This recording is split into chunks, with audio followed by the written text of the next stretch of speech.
What's going on, everybody? Welcome back to My Social Life. This is the podcast where we teach you how to grow on social media by talking to people that have actually done it. I'm joined today by Brandon Hatcher. Brandon is a creator and entrepreneur. He works for VaynerTalent, and his friends call him B Hatch. Brandon, welcome to the podcast. What's up, man? Thank you for having me. I really appreciate it. Yeah, my pleasure. So I wanted to start this conversation. It was probably the last place people think I'm going to start it, and it's with dance. I know you used to dance. I don't know if you still do, but you definitely did back in the day. And I was curious if that kind of was where creativity first kind of expressed itself with you.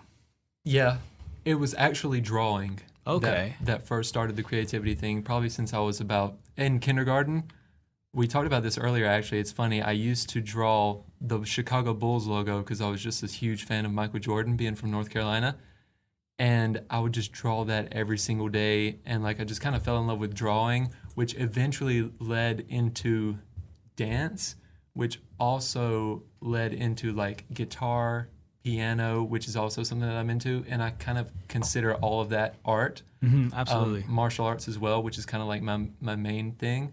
And so, yeah, I would say that that creative side of me really stemmed from, and doing video and photography as well, really stemmed from just drawing and having that little creative outlet and then branching off into other things from there. But yeah, for sure, dance is definitely one of those things that not a lot of people know that I do because I don't broadcast it a lot. It's more of a personal thing for me that just really feels good, to be honest.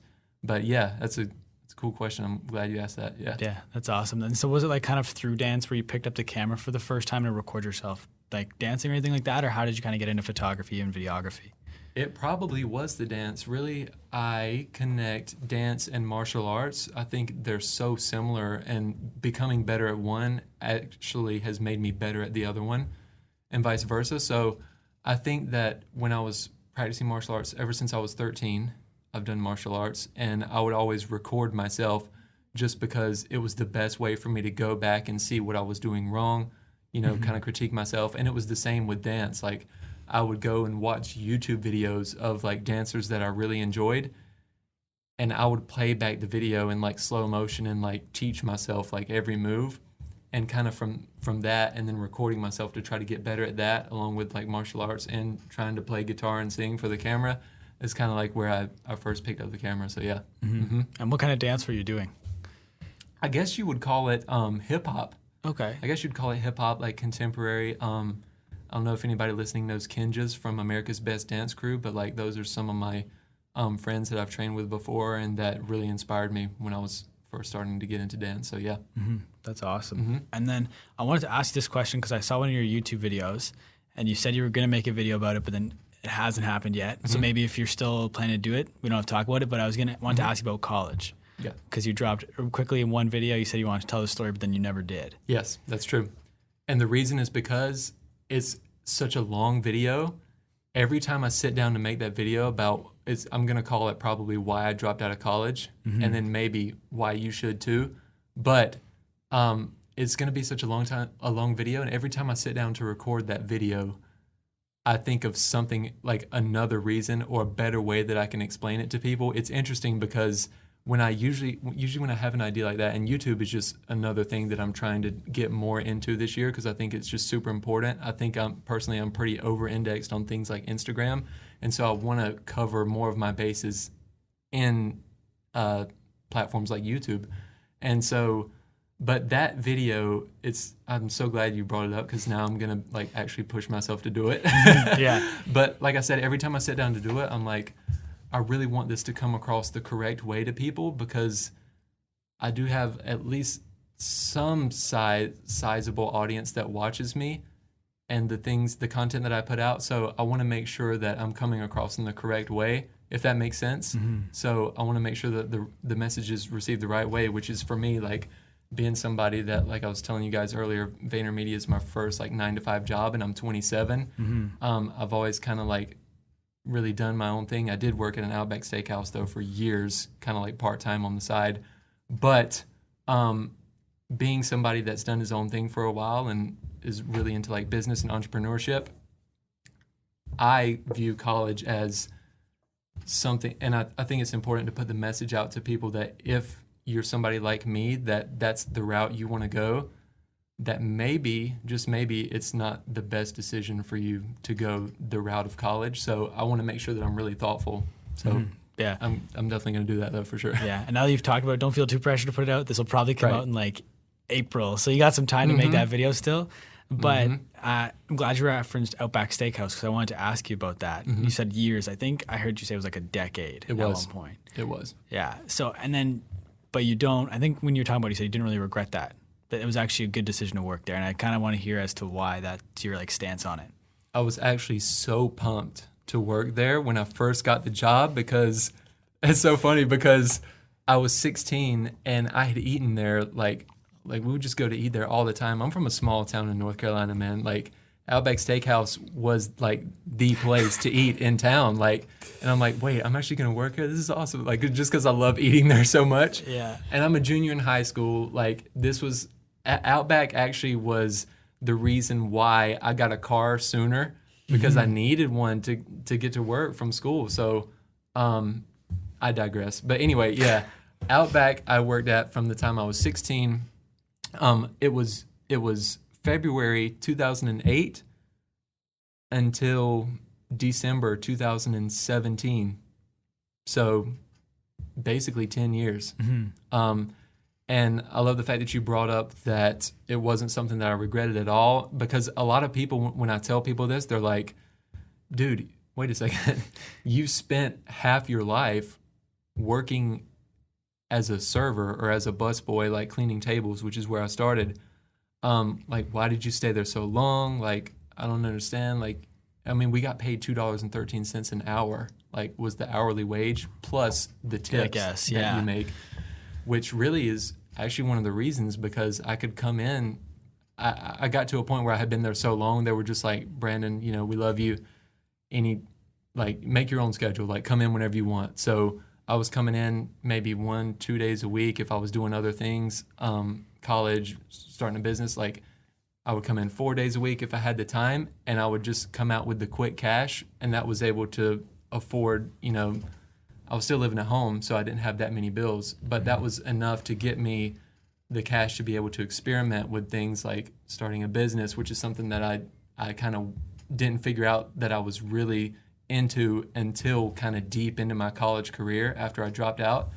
And so, but I stayed at Outback Steakhouse for about 10 years.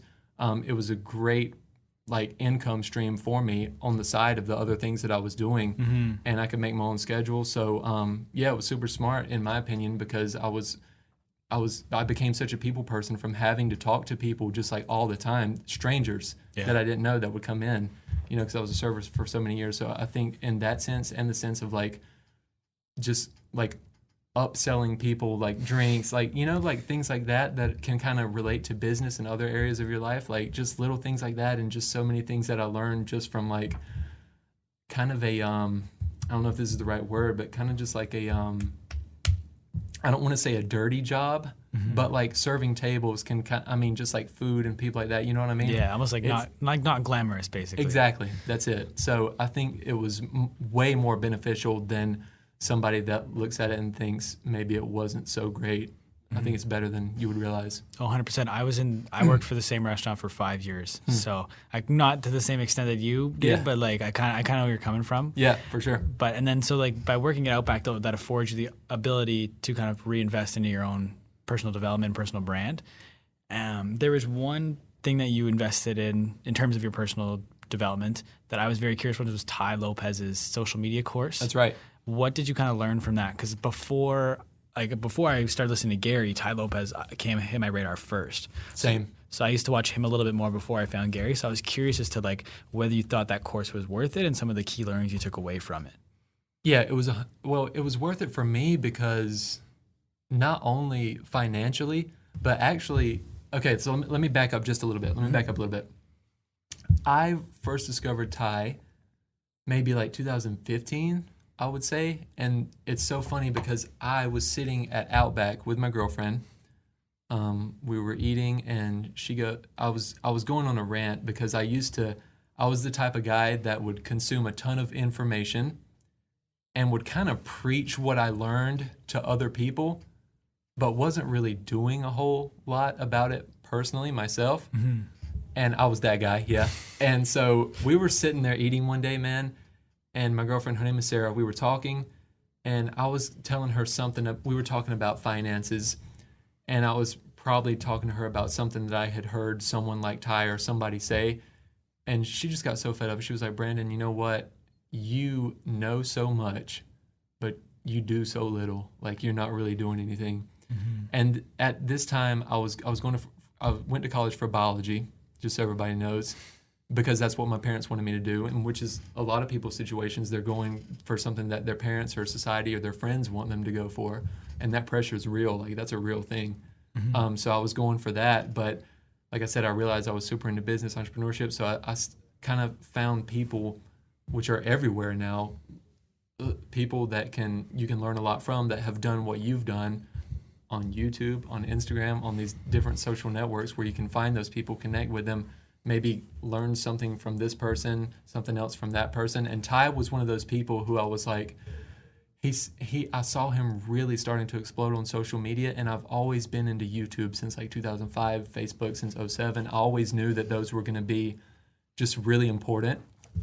And I saw him having just a lot of growth there, and I was like, okay, I'm actually learning more from watching people like his and Gary's videos for free on YouTube than they were teaching me in the marketing and the business classes that I had signed up to take in college. Which is why I'm not big on going to college if you want to be an entrepreneur. So, but to go back to it, I saw Tai had a course about social media marketing, and I've always been really into social media, like I said. So I always was into like the videography and the photography as well. And I was like, okay, maybe if I can learn a little bit more of this marketing side to social media that I was already super into social media, if I learn more of the marketing side of it, maybe I could turn this into a business. Like, maybe I could help other businesses with it instead of just helping somebody with their videos or their photos. Maybe I could help them with their marketing, such as Facebook ads, different things like that.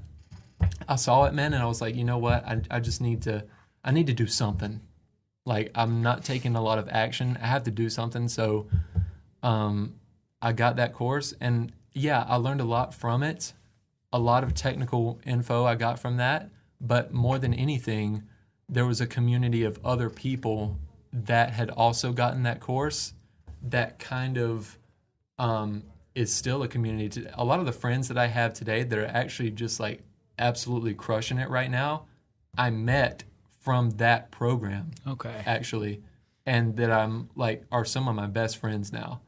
And so that was kind of like the starting point into me figuring out what was possible in terms of like entrepreneurship and really just like connecting with other people and building out like something for yourself. That was kind of like one of the first steps that I took was that course. So it was, for me, it was really astronomical into me like doing what I'm doing now and what I'm going to do, I would say.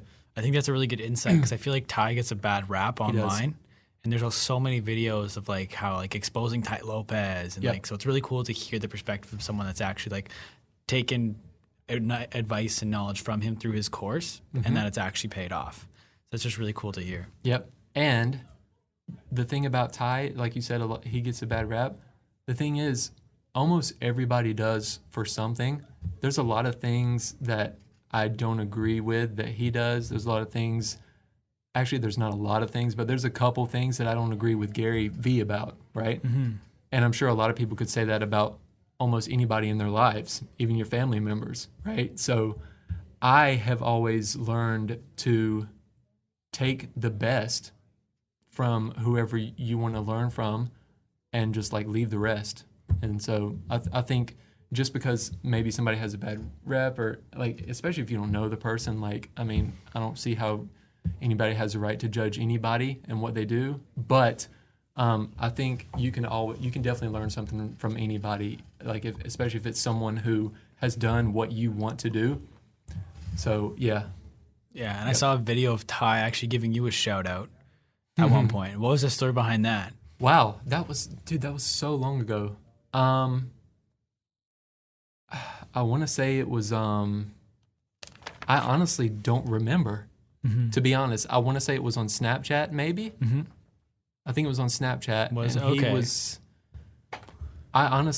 Truthfully, I don't remember. It was about the course. Yeah. I had said something obviously that he wanted to use and show to his audience. So, and he does that a lot, and Gary does too, because like social proof is that's a really powerful like bias. Oh, So 100%. So like I guess I had said something and he wanted to use that. So I can't remember exactly what it was. I could probably go find that though. I'm sure it's probably somewhere. Yeah. I'm sure I probably saved it because I was probably like, oh my God, he just like said Brandon Hatcher or something like that, which he has a large audience. And I was like, oh, that's really cool. Yeah. So I was actually hoping to use it as a segue because he referenced how you landed a client. Okay. Because of like the course. Okay. And so I wanted to ask you about your business as like your social media, like consulting and content stuff. Like, can you tell me about it? Yeah. So I had started one back then, and now that I'm here at Vayner in New York, I actually still have some people that reach out and ask like for consulting, help with like marketing and video stuff just naturally and I think a lot of it has to do with just working here. But I had started a business, I actually called it Social Remedy, because I was wanting to work with a niche which was going to be doctors, in my opinion. The reason why I called it Social Remedy, because I was like, okay, social media, like doctors, remedy, like social remedy. Yeah, you get it. So I had called it that, super like small scale, like I was like going to gyms, though I kind of branched out a little bit and was like working with gyms and then like chiropractors, like really anything to see like how I could potentially like give them value, whether it was just like taking photos for them, if it was just like making a video. And then I was starting to figure that game out of like how to really grow that business and like sustain it while I was still doing Outback, because I wasn't doing quite enough to be able to do it full time. And so that was really like the first thing that I started doing. And then I was just like doing random one-off, pretty much consulting sessions for like an hour or 2 hours with people and with business owners. And that has been fascinating to me because I came from doing that to now working like 9 to 5, like 5 days a week for someone else. And it's been an interesting transition because, like I was telling you guys earlier, it's just nice that's what I want to do, is like have my own business, do my own thing. But like I was telling you guys earlier, there's so much value in VaynerMedia here for me. And so I'll probably end up staying here for a few years. But that was kind of like going from the Tai Lopez course into trying to implement those techniques and that information to help other people was something that I was really starting to figure out. But then when this opportunity came along, I've completely dropped the business of like helping other like small scale business owners like doctors and things like that, and into just like, if somebody hits me up, like I'll do a consulting session with you if you want, but I don't really do any like outbound like trying to find clients at the moment. But it's definitely something that I'm going to most likely go back into a few years down the road. So yeah, that's probably just because I'm so into digital media and like voice is so like interesting to me, like where that's going. Obviously, if you follow Gary, like you know how huge that's going to be. So like I think there's a lot of space there to start businesses around like helping people figure out the voice game. Yeah.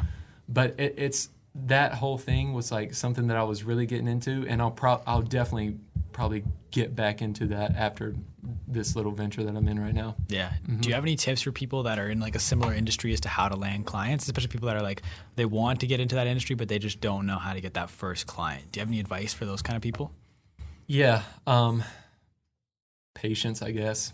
I think patience, man. Like I probably didn't work with a serious person for like months. It was probably months before I found somebody serious. I think the advice would be, I was speaking with someone about this the other day, and he asked me, we were doing a consulting session, and he said, we were talking about the same thing, and I said, you should, when you're starting out and you're looking for clients to do whatever it is that you're doing, I think it's really important that you not get caught up in the pieces of your business that don't actually translate to you actually growing and getting results, such as figuring out your logo, which is what I spent ungodly amounts of time figuring out, and like paying somebody to do, like, to make it like look perfect and edit this on it, like doing things that don't actually really get you results, such as that, or such as like, you know, you really want to get like an LLC if you're starting out, and like trying to, in my head, and what I think a lot of people do is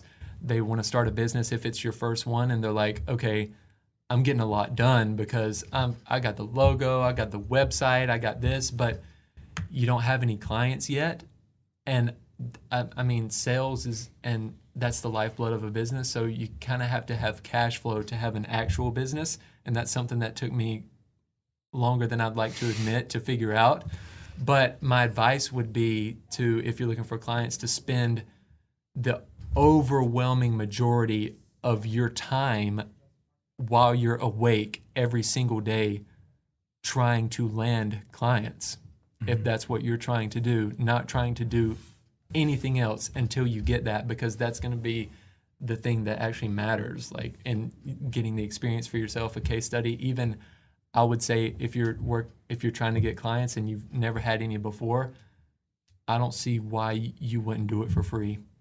Like, if you can't figure out some kind of way, whether it's flipping something on eBay or working at an Outback Steakhouse part-time, to be able to sustain yourself. And I get it, like, everybody has different, everyone's got, some people have kids, some people have, you know, crazy stuff going on, but like, if this is what you really want, I think, like Gary says a lot, if you can look at somebody else that's done it in a similar situation to you, I think you can too. So my advice, sorry, to go back, is spend the majority of your time doing what's actually going to get you the results that you want. In this case, like trying to get clients, calling, emailing, like getting yourself in front of them, like whatever it is that you have to do. And also just focusing 100% of your efforts, like, on just that. Mm-hmm. Yeah, that's fair. And doing free, working for free as well. That's the other thing. I think you should 100% do that if you don't have any previous experience. And then prior to your time at Vayner, when you were kind of in the business, your own business, you were still producing content. You built up a pretty sizable following, like pre-Vayner. Yes. How did you kind of do that? What was your content style before Vayner? It's funny because I never really looked at myself as having like amazingly pleasing visual content.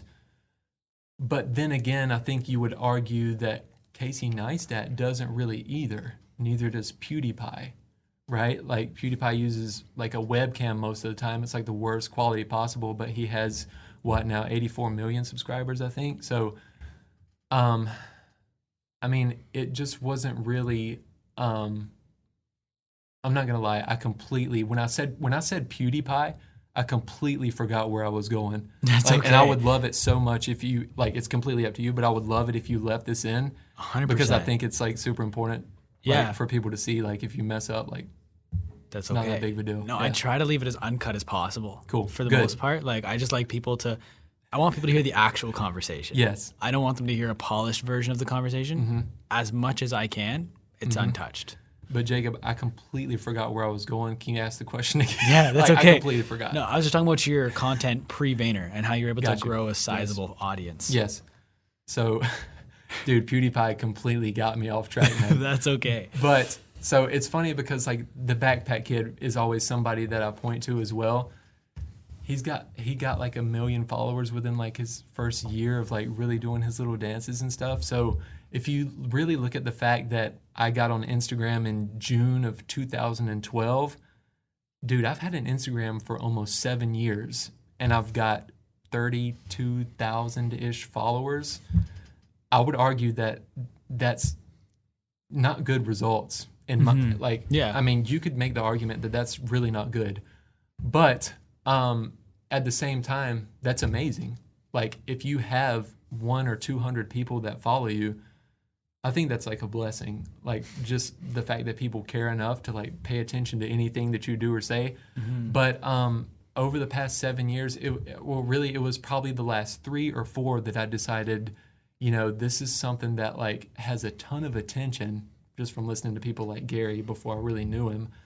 Like, okay, this guy he wasn't really like famous 3 years ago, like Gary. He wasn't right? Like even he only started vlogging, I think, like January 2016. So I was like, okay, if somebody like that, who's not like a celebrity to start with, can build up their personal brand and their following, like how do I do that? And this is where I learned different things from like Tai and Gary. Like Tai talks about VRIN scores. I'm not sure if anybody's familiar with that, but like VRIN. So V, when you're creating content on social, like just because I think this could be potentially valuable for some people, like V is value. Like on a scale of 1 to 10, the content that you're making, you can narrow this down to each post that you have. Like I'm getting ready to post.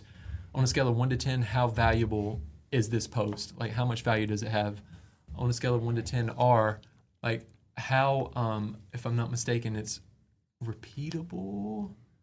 Like how likely is it that somebody can duplicate or repeat this comment? To be honest, I can't remember the other two, but it's like out of a scale of 1 to 10, this is how I looked at the content that I was putting out over the past few years and how I've judged it. Like, am I just going to post a picture of my food like most people, like which you could say is probably not a 10 in terms of value.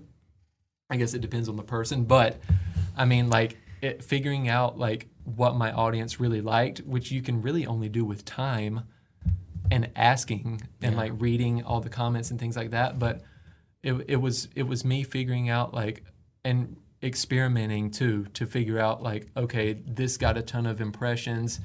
Oh, this got shared a ton, but then this didn't. And it was just like, it's an everyday process, man, for the past like so many years of just like testing, experimenting, listening, and then just like tweaking back and forth and just trying to sometimes I forget, but I try to like every time I'm going to post something, like really how much value is this going to bring to the person that's going to watch it. And having a following for a little while now, I kind of know like what my audience likes and doesn't like. So just trying to figure out with every post, like how much value can I bring? And I think that's like looking at it that way is probably a big reason why, and just the fact that sometimes I get shout outs from my team and people in Team Gary. Yeah. And just like, and really that, but really another thing is I was traveling a lot the past 2 years, going to different conferences, like in different parts of the country.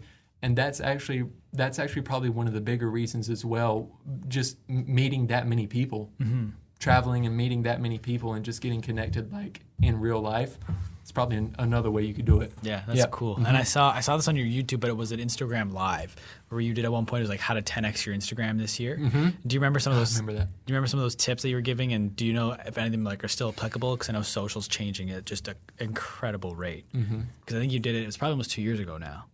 And I just want to know if there's anything that you can remember from there or other things you've picked up that are helpful with Instagram. Definitely. And here's what's weird. It was about a year or two ago. I want to say I did that one on my birthday. Okay. Maybe I didn't. So I'm trying to remember if it was a year or 2 years ago. But what I was going to say was so much has changed since then. But at the same time, I can't really remember all of what I said in that video. And I've only got maybe a dozen videos on YouTube, which is why it's funny that I can't remember because I only maybe have a dozen. But man, I've created so much content in the last 2 years. I don't remember what I made yesterday, man. Like we make so much here, I can't remember. But to go back to your question, I think one of the things that I said was that it's really important to use every single feature that Instagram has. I think that's still very applicable. I think I said that on my Instagram the other day. Like, and I don't think people take advantage. I don't think people know that you can actually follow hashtags now the way that you follow people.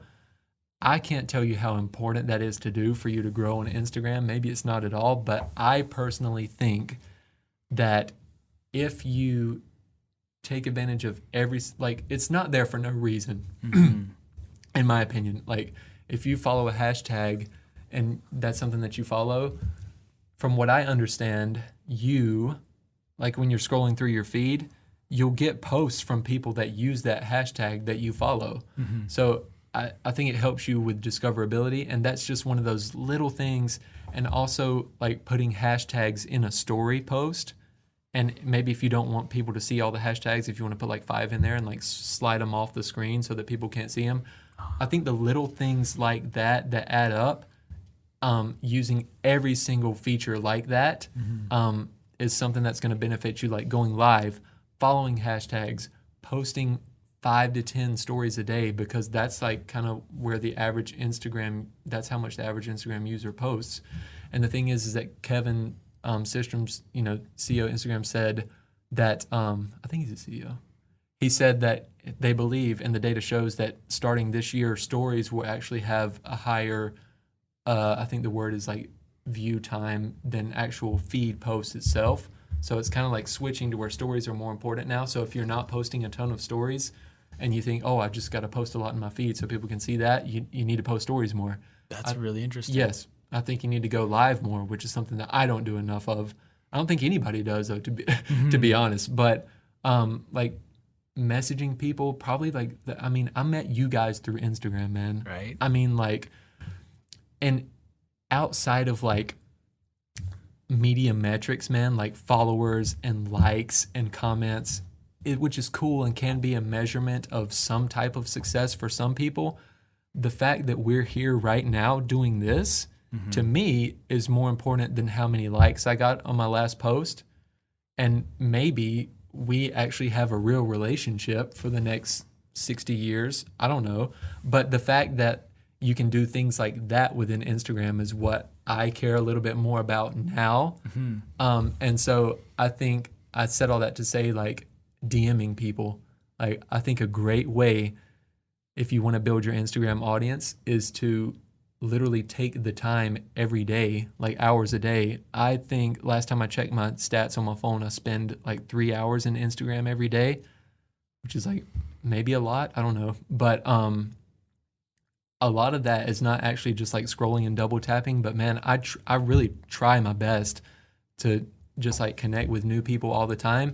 And I think that like building an actual relationship with somebody and maybe getting in their network and doing things like this that aren't like, there's no like business transaction here, like between us. Like, this is like branding for both of us. This isn't like sales, right? So I think doing things, and this applies to any platform, but doing things that are more like geared towards your brand instead of just things that, I don't know, like make you money or different things like that, is how you grow. Because I mean, this content that we have here is probably going to go out and somebody's going to get something from this, and this is probably going to connect me with more people just because I connected with you guys. So it's like a whole thing, And so I think I would say, now that I'm thinking about it, that's probably the most important thing, is like take advantage of the fact that you can actually message Kevin Durant right now if you wanted to. I don't know the likelihood of him responding, but you get what I'm trying to say. Like, you have access to almost anybody that you want. So I think it's important to take advantage of that for sure. That's probably one of the more important things if you're trying to grow. Yeah, no, 100%. Like, to your point, we're here in New York right now. As long as nobody cancels on us tomorrow, knock on wood, we'll have recorded 11 episodes with people we had never met or talked before prior to the trip, and that was all done through Instagram, which is just like, that's just proving your point that, like, as long as you can accomplish so much just through DMs. But you also talked about that hashtag tip, and that was one of the things I'd written down that I wanted to ask you about, because I'd never thought of that before, and I was like, that is so smart. So that's why I wanted to ask you about that 10X thing, hoping it would lead to that tip. Yes. Which is awesome. One thing about your Instagram I was curious about, though, was you have a red ring around your profile picture. Is there a strategy behind that? To be honest, not really. I've seen a lot. I guess it's eye-catching, the fact that you noticed it, but I love the color red, and honestly, like, that's how my little highlights on my page have a little red ring around them too. So I was like, man, I'm just gonna make it match and put a little red ring around it. Yeah. But I don't know if this is where you were going, but I feel like maybe some people do that, or some people do. You know how Instagram has the purple, orange, yellow like ring. I don't know. Maybe it's smart, or that some people do that. I don't know. I don't know if this is where you're going, but to make people think that you have a story, a new story or something to make people click. I don't know if that's where you were going, but I don't know. Maybe there's something there. I just happened to think of that off the top of my head, but no, I just like the color red, and I thought it kind of matched my highlights. Yeah, no, to be honest. Fair. That wasn't the direction I was going, but I do see where like that came from. Yeah, but I just seen a couple other people doing it. Like, I think Gerard Adams has a similar thing where he has a ring. I think this guy named Digital Jeff also has one. So I was just curious if there's like a strategy that I just hadn't heard of before as to why you were doing it. Yeah, but for me, it's not. Yeah, but I'll admit that like I don't know that there possibly could be, and I don't know about it. I don't know. Yeah, Yeah. no, that's fair. I wanted to ask you about other social media as well, and if you were doing anything with them, Twitter and Facebook, anything crazy going on there with you? Not really. I'm so over-indexed on Instagram, man. It's actually bad. This is actually a really good example, like for other people, I think, of what really not to do, maybe. Like, cool, maybe I have a little following on Instagram, but like, you don't really want to over-index on one platform, even though I will say that Instagram probably has the most attention of any other platform right now, which is why I spend the majority of my time there. And really, it's so situational to the person. Like, and for me, what it's been over the past 18 months is the fact that I've been able to build a little bit of traction there. And a lot of the people that I've met have just come from Instagram, not from commenting on YouTube or Twitter, where engagement is a lot lower. And Facebook, to me, my personal Facebook page is like just friends and family. So it's not really me connecting with necessarily people that I don't know. So Instagram is where I spend a lot of my time personally. But that's not to say that somebody's bigger thing can't be YouTube, you know. But I going back to what I was going to say was that I think it's really important to have a presence everywhere, not just on a place like Instagram, even though that is a pretty leverageable platform at this point. But I really do want to focus, like we were talking about YouTube earlier. I really want to try to put out like more YouTube videos this year. And for me, it's what it's been is that, like I said, it's not that I don't create a lot of content. I'm just doing it for other people. Yeah. Is what it is. And I would like to think that if I was like doing my own thing and have my own business again or doing something like you guys with a podcast, like I would be so hardcore and like into leveraging the hours that I would then have to create content that I would think that that's what I would do. I think that's a smart thing to do is like produce just content at scale everywhere. But yeah. Yeah. Yeah. No, that's cool. And then one thing I really wanted to ask you about was your Alexa. Is it a briefing or a skill? I always get them confused. Oh, well, mine was a flash briefing, and I Okay. think it's still enabled. I have to go back and check it, to be honest. I love this, dude, because, like, you're bringing up things that, like, I haven't thought about. Like, I have the Alexa flash briefing, and I uploaded a few things to it. But, like, yeah, I have a flash briefing. I can't tell you what's interesting, and I don't know if you were finished with your question, but real quick, like, I don't know how I made it. Really? I have no clue how I made it. Like I made it probably like over a year ago, and like like back then I think it's a little bit easier to make one now, but it was like there was coding involved and different things like that to make it. But like somehow I figured it out just because I wanted to like test it and play around with it. But yeah, I do have one. So yeah. Yeah. What was the kind of content you're putting out with the flash briefing? Because I know that voice is something I need to move more into. I mean, obviously I'm doing the podcast and that's heavily voice, but sure. What was the content you were producing with it? Really, it was like I was doing like just little tips, strategies, like here and there for mostly around entrepreneurship and business, but really a lot around like what I was figuring out on these digital platforms. I was really trying to reach people to get them to help people understand that like, hey, you can, you know, take advantage of the attention that is in these places and like tell your truth, tell who you are and what you do, and like let that be your digital resume for the world, and really just take advantage of the opportunity. So that was kind of like my thesis in creating one, just because I thought number one actually was because I wanted to test. Like I didn't know what it was. Like I told you, I still don't remember how I made it because it was so like technical, and I'm not that technical, but I thought it was important just to try it because how else will you know? And because I had heard people like Gary talk about it, and he's had one for a long time. But the thing is, he doesn't produce a lot of content on it, and I don't either anymore. But in the next few years, we will though, because the data was showing that not that many people were there compared to the people that.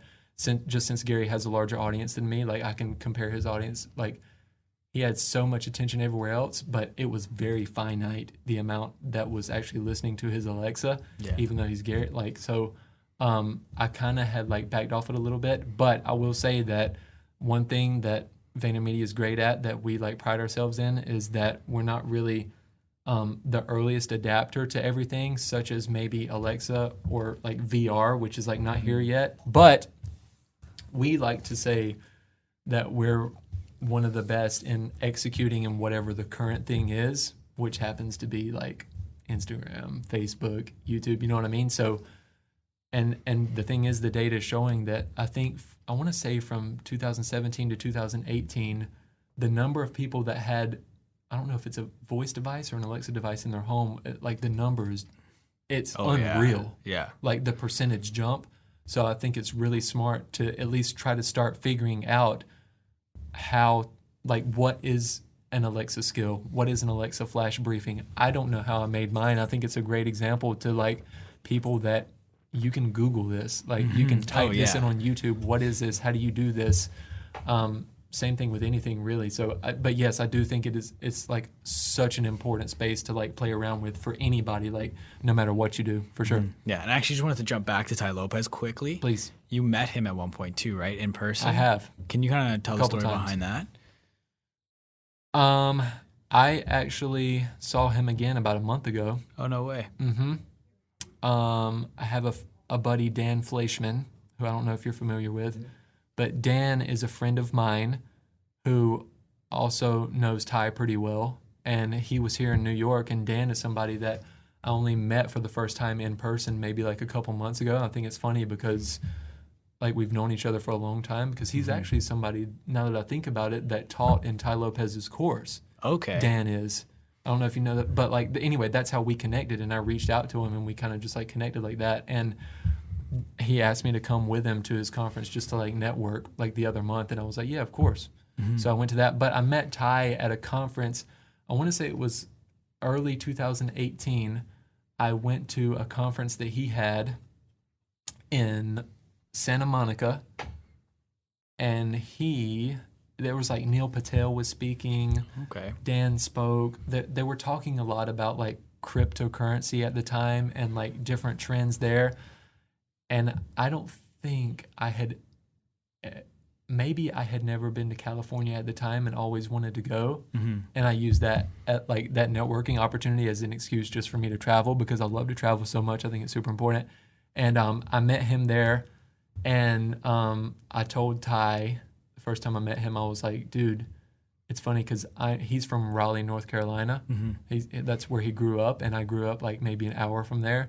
And I thought that was just really funny, and I always wanted to tell him that. He was like, dude, no way, that's so crazy. And we were just like, but yeah, that was pretty interesting. I think it was like a year ago at a conference in Santa Monica that we first met. There's a couple other people I saw on your Instagram. I just want to hear a quick story behind how you met all these different people. We'll start with Sean Cannell, the guy from Think Media. Yeah. That's so funny because I haven't heard from him in forever. Not that we're friends like that or anything, but we connected at Grant Cardone's 10X Growth Con. Okay. The second one, I think. So last year. Yeah, that was last year. And I think that was in Vegas, which I think is where Sean is based. And I was walking through, that's also where I met Lewis Howes the first time. And so Sean, I was just walking through the arena that we were at, and I saw him, and I did the quickest double take because I knew that I knew him. Because I'd seen a lot of his videos on YouTube from Think Media, and dude, by the way, he's like, he's so nice. Yeah. Like, he's the nicest guy. And it was funny because I did the quick little double take, and I just like stood there and I was like, dude, I just want to introduce myself, and like told him about things that were happening with me in Vayner, and just like, we kind of connected like that. So that was pretty cool. Yeah. I just met him randomly at Grant's conference. Yep. Have you talked to Caleb about him at all? Caleb? Ralston. I haven't. No? No. So he was Caleb's mentor growing up. No way. Yeah. I had no idea. Yeah. So if you get a chance, just ask Caleb about it. Yeah. I thought that was so cool when I learned that. Yeah. Like, I didn't know that. Yeah. That's amazing. Yeah. I'm going to have to tell him that. Yeah. Yeah. Some of the other guys I actually wanted to ask you about was the like Lewis Howes and Grant Cardone. Did you meet Tom Bilyeu there as well? Tom has actually been a client of VaynerTalent's since we started. But of course, I've only been here for a year. I met Tom at Comic-Con down the street here. No way. Maybe like 2 months ago. That's when I first met Tom. Yeah, that's funny. But you know, Tom's been a client of ours for a while. I met him here in New York. Lewis, I met at the conference. I met him at the conference, and Lewis was actually just here about a month or so ago too, and he recognized me, and I thought that was funny. That's because cool. I've always followed Lewis for a while, because you know Lewis is like a legit guy. He's like one of those good ones. Mm-hmm. So yeah, I thought it was really cool that I met him there. And then he was at our office and he was like, "Oh, yo, what's up, man?" So yeah, That's cool. It's cool who you can like meet, like even like people like the way that I met Gary and where I'm at now. Like I think a lot of people think, dude, it's just not possible, man. Like I can't really like start that business or meet that person that I really look up to. But I think like with things like Instagram and other platforms like that, it's a lot easier than you might think. Yeah, no, that's fair. And then you also met Casey Neistat just on the street, right? Yeah. How was that? Like, was that cool? Like, it was, because I've been a fan of him for, dude, years. And I was actually at home in Brooklyn, and this is how I am, man. Like if I'm always like trying to be on social media whenever I can, because so much is happening. Like you never like, not that people have to experience FOMO if you're not on Instagram at every second, but if you take advantage of the opportunity, like cool things can happen. And that was one of the things for me, because I always wanted to like meet Casey, and just like it's one of those things where like you want to meet somebody and tell them how they inspired you. It was kind of one of those things. And what happened was his wife Candace had a pop-up for Billy, her company, and he did a quick little story on Instagram, and I saw it like 30 minutes after he made it. He was like, "Hey, I'm coming to my wife's pop-up at Prince Street. I'll be there in like an hour." And I was like laying in bed and I saw that and I was like, crap, I gotta get ready. And I like came over like an hour later, and yeah, I got to meet him there. So that was really cool. So we got to chat for a little bit, and that was one of those times where you like take advantage of the opportunity. And just being in New York, like that's another reason why I wanted to move here, was just because like just so many cool people that are doing like cool stuff that I look up to. There's always something going on here. Always. But like funny, just quick like little aside with that. There's another guest of the podcast that was at that same pop-up shop. So it's just funny that both of you guys ended up on the podcast. That's super cool to me. Who was it? Like, is somebody I know? Parviz Dov. He helped Casey shoot part of the intro. He's collabed with like Dan Mason, Sarah Dici, and so I just think that's super funny. Like, it's like New York's such a big city, but it's such a small world. You know what I mean? It really is. Yeah. But you mentioned that you met Gary prior to working here. Yes. I think that's a really cool story. Can you kind of tell that? I will. I do think it's a cool story. Because every time somebody asks me about it, they're like, dude, that's so amazing. And it's so funny because almost everybody here has like some kind of crazy story like that about how they came to be at VaynerMedia. So I lived in North Carolina for 26 years, up until just last year, 25 years. And I came up here, I was telling you guys earlier that I always knew I was going to live in New York City at some point in my life for some extended period of time. And I was coming up here like quite often just to kind of like figure out where everything was and like get a taste of it. So I was coming up here kind of quite often over the last few years, and I saw that Gary was going to be speaking here. This was September 2017, and he was speaking at a conference, and I ran into him in the street after the conference because it was really unlike anything I had ever seen before. We were in this like tight club. It was like tight as in like it was small. There was like 400 people. Everybody rushed the stage after he spoke, like a lot of times happens when he speaks. And I was like sitting here with my camera vlogging. I was like, man, I was hoping I could get to speak to him, but it was just like too many people. I couldn't. But ran into him in the street afterwards. To make the long story short, he was like, yo, I recognized you in the crowd. Cool, nice to meet you. Then he was gone. I sent him an email and asked him if I could come up here to VaynerMedia the next day. And his assistant, who's now my buddy Tyler, shout out Ty, he was the one that responded to the email and said, yeah, you seem like a cool kid. Come on up. So here I am like flipping out. I come up here the next day.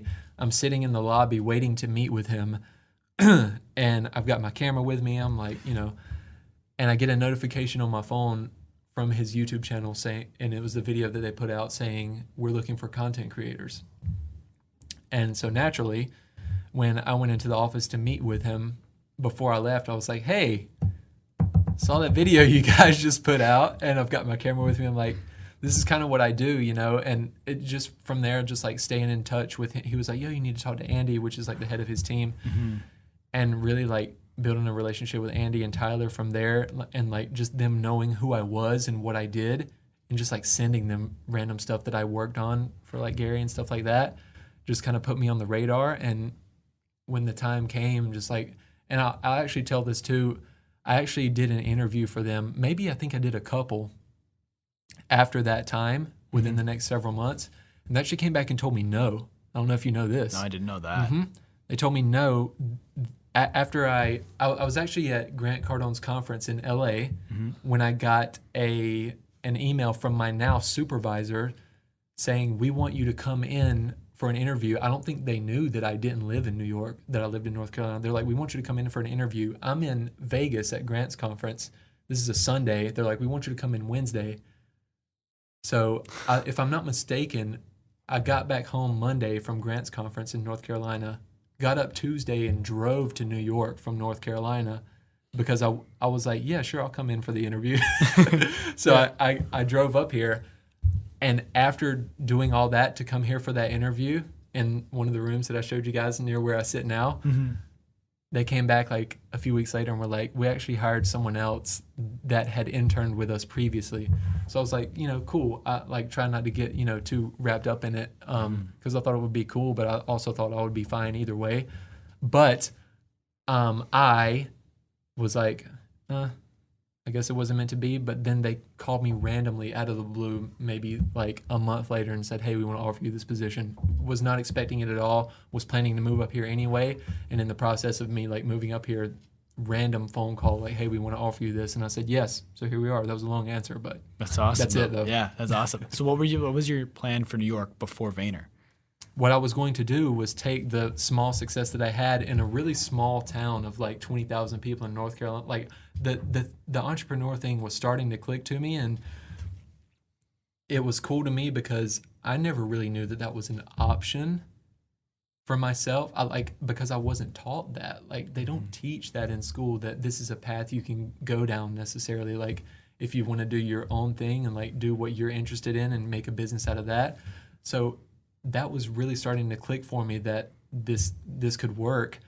And I was starting to figure out a lot of different things in the area of business. And so I was like, okay, if I'm doing this here in my small town, maybe if I take this to the big city where I've always wanted to live anyway, where maybe different individuals and clients have a bigger budget, you know what I'm saying, like to work with, I was like, I'm going to try that. And in the process of that is when I got the call. So that's what I was going to do. But of course, I was not going to turn down this opportunity. And it's funny because the team that I'm on now, VaynerTalent, is, and maybe this is kind of ambitious for me to say, but it's kind of like the team that I was wanting to build out for myself and kind of do like similar things that we're doing now. So I think it makes perfect sense that I'm here where I'm at right now for what I'm into. So it's kind of like, to me, like, just to be honest, I'm kind of like learning it all from the inside now, you know what I'm saying?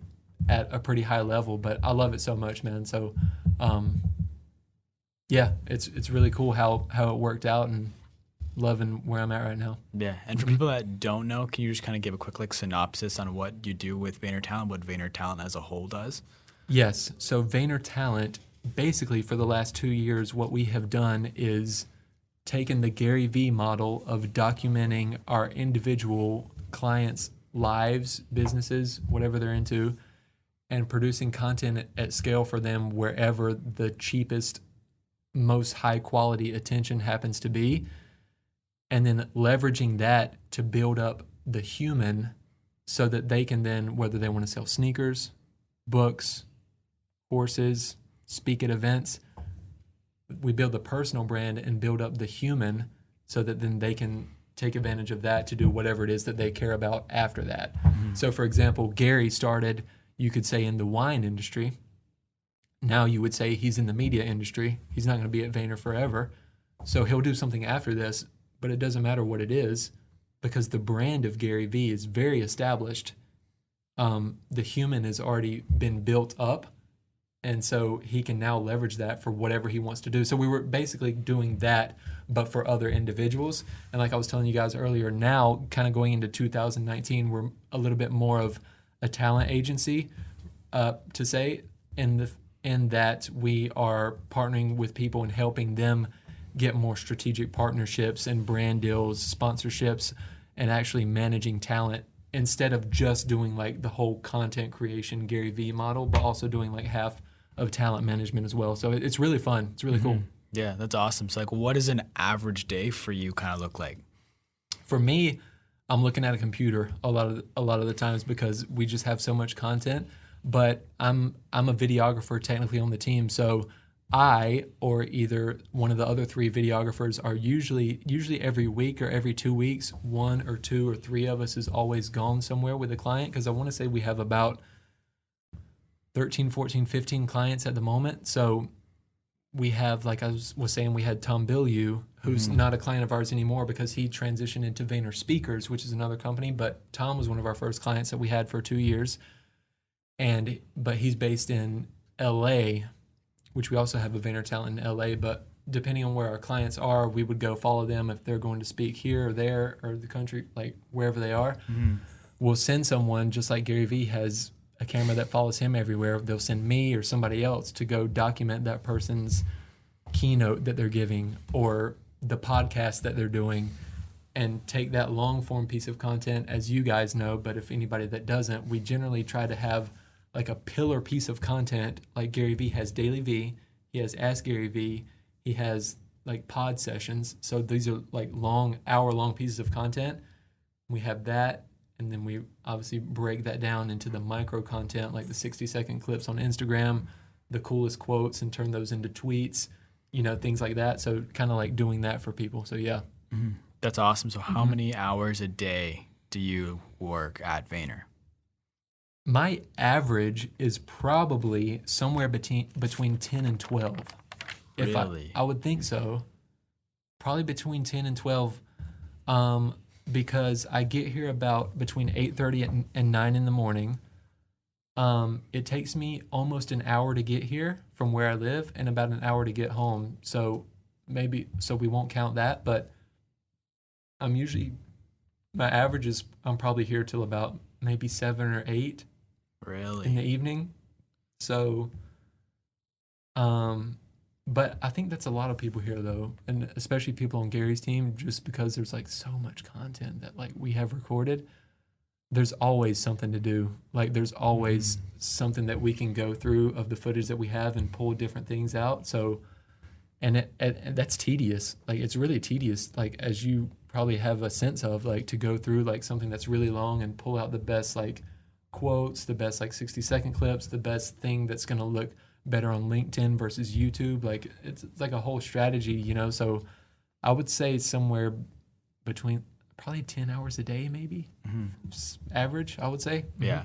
So if everyone's doing that just, and no one, like everyone seems to be stoked to work here. So that just speaks, working that many hours and being still super content speaks to the culture here. Can you kind of talk about the culture of VaynerMedia? Yeah, it's definitely the best thing about working here is the culture. And I don't have a lot of experience in terms of working at another place before this, but I will say that a lot of people that I've spoken to here have just spoken to how different this place is than other places. Like, I don't know what else to tell you. Like I said, I don't have the experience myself, but the culture is really, if you're not a good person, like you can't exist here. Like it just doesn't happen. Like if you can't be the bigger person in a situation, or like just be nice, like it just doesn't work. So the fact that there's that, and just the fact that everybody here is so willing, I think is a big thing, because I don't think you can really teach willingness. And I think that that's something that speaks to the HR department and Gary, really, because of the people that he's been able to hire. Because we hire a lot of people. The thing is, we fire really quickly. Like if it doesn't work, or if you don't get along well with other people, like, so that really is a testament to the kind of people that have remained here for a while, some of which you have met. And I think that the whole strategy of the hiring and firing quickly here is a reason why we have people here now that are just like genuinely good people that love to connect and that are like actually trying to do something meaningful and just bring value, man. And that all sounds really good, but to be honest, in my head right now, I'm trying to figure out of how I can like make this like help people watching or listening or you guys understand like how serious I am. Like, of course, anybody can say that, right? And probably most people would say that about the place that they work. Like, I don't know why, especially on a podcast, you would say anything else, but I don't know how I can best relate that everything I just said is like actually true. But man, yeah, it's just a really nice, like, it's a really safe environment. Like, if you're here, like, you're here. Like, if I mess up, I probably shouldn't say this, but my buddy's broken a camera. Like, cool. Like, I've heard Gary say that a client maybe doesn't like a client that we have, like, had a bad experience with this employee. They want them fired. It's not gonna happen, dude. Like, cool. We'll put the employee on somebody else, but no, Gary's not gonna fire somebody for that. Like, if you're a part of this culture, like, you're a part of this culture. Like, so I think that's really cool. But because in my experience with just people that I've talked with like this in general, I don't think that every place is like that. So I feel kind of lucky to be in a culture that's like that. And then kind of to that effect where clients are asking Gary to fire different people, like, how often does Gary check in on what you're doing, if at all? Rarely with VaynerTalent. He does assist a lot because a lot of our clients have come to us because they know who he is, or they've done a 4Ds session with us before, like where they come in all day and like hear from different teams and they're like, oh, I want more. How can we? So they kind of know who Gary is. But so he helps sometimes like have different conversations. Like, he'll hop on one of our clients' podcasts, right? Because he knows them, like, to help like just like collaborate like that. But I think a better example would be, and I would love to connect you guys with Andy because I think he would be an amazing guest on your podcast. But Andy runs Team GaryVee. Like, Gary does not even run Team GaryVee. Andy runs Team GaryVee. Gary just almost blindly trusts Andy. And that's another thing about the culture here that really starts with Gary, is the fact that he trusts you unconditionally up front until there's a reason not to, not the other way around where you have to prove yourself. Trust is just given and then you have to lose it. It's not backwards. So I think that, and that's probably a reason why we've had some good things happen here, but I would love for you to talk to Andy because, like, that's the perfect example. Gary does not micromanage, but neither does Lindsay, who's over VaynerTalent. Like, but especially Gary, because he's over the whole thing. Like, he rarely talks to Andy, and it's funny because Andy said the other day that actually kind of makes it difficult when you when you're running Team GaryVee and you don't talk to GaryVee that much, but they obviously do. But you get what I'm trying to say. Like, he doesn't micromanage at all, which I think is really interesting, and it just goes to show like how much he trusts the people that are here. I think it's really funny that you say you want to connect us with Andy because he was the first person that I reached out to when I knew this trip was happening. Yeah. And he said he was going to come on. Yes. And first, because he just did a thing on Twitter, like, hey, Twitter, ask me anything. So I was like, this is my chance. I'm just going to slide in and ask. That's how you do it, by the way. Yeah. That's how you do it. And he was like, yeah, man, let's do it. Because I said, when I hit like 15 episodes, I'm going to plan a trip. So he goes, episode 16 or 17 sounds cool to me. And I was like, this is crazy. It's actually my phone background right now because it was like my motivation whenever I was doing the podcast. Like, this is why. Like, let's go. Saying, come on. Yeah.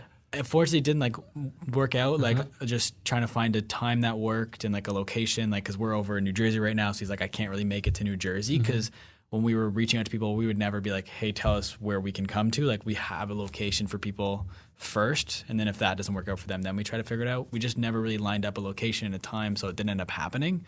But I think that was really funny that you like that was someone you guys should talk to because he was the first person where I was like, now that I know I'm creeping up on that 15 podcast mark, like, there's an opportunity right here. Like, I'm going to ask him. For so sure. I just thought that's kind of funny. Like, the cool thing about Andy too is like, and I don't know how many people actually know that he's pretty much like over Team GaryVee, but he's one of the smartest people here, man. Like, so smart, so strategic. He's truly a practitioner of what we do here. And I think it would be super valuable if you could like get a podcast with him. So I'm definitely going to push that. Yeah. Hey, I appreciate that. Yeah. That's awesome. That'd be sweet. He'll be a really good guest for sure. Yeah. Yeah. No, that's awesome, man. I really appreciate that. But I wanted to ask, like, with working with so many smart people here at Vayner, what are some of the things that you've learned from your time here for the past, your 12 months here? Man, it's so much. I met with my good friend Sid.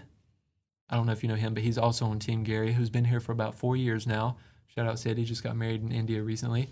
But I met with him when I first got here, and he was like, Brandon, the thing that I want you to do here is try your best to learn something new every single day. And so I've tried to make it my mission to like meet with as many people one-on-one here as possible.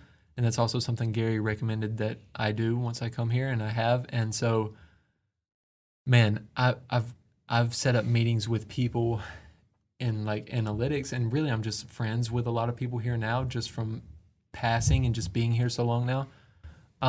But like things like how our even analytics and paid media department works. Like I was always really, like I told you earlier when I was trying to figure out in the beginning, like Facebook and Instagram ads, I would argue that more than like video, which is a lot of what I do for our clients now, that I would argue that I'm more interested in like the whole strategy and like brand director position of like what those people do in terms of like determining like ad targeting and like the different creative, like and testing different things of that nature, and like strategizing for the actual brands and different clients that we have.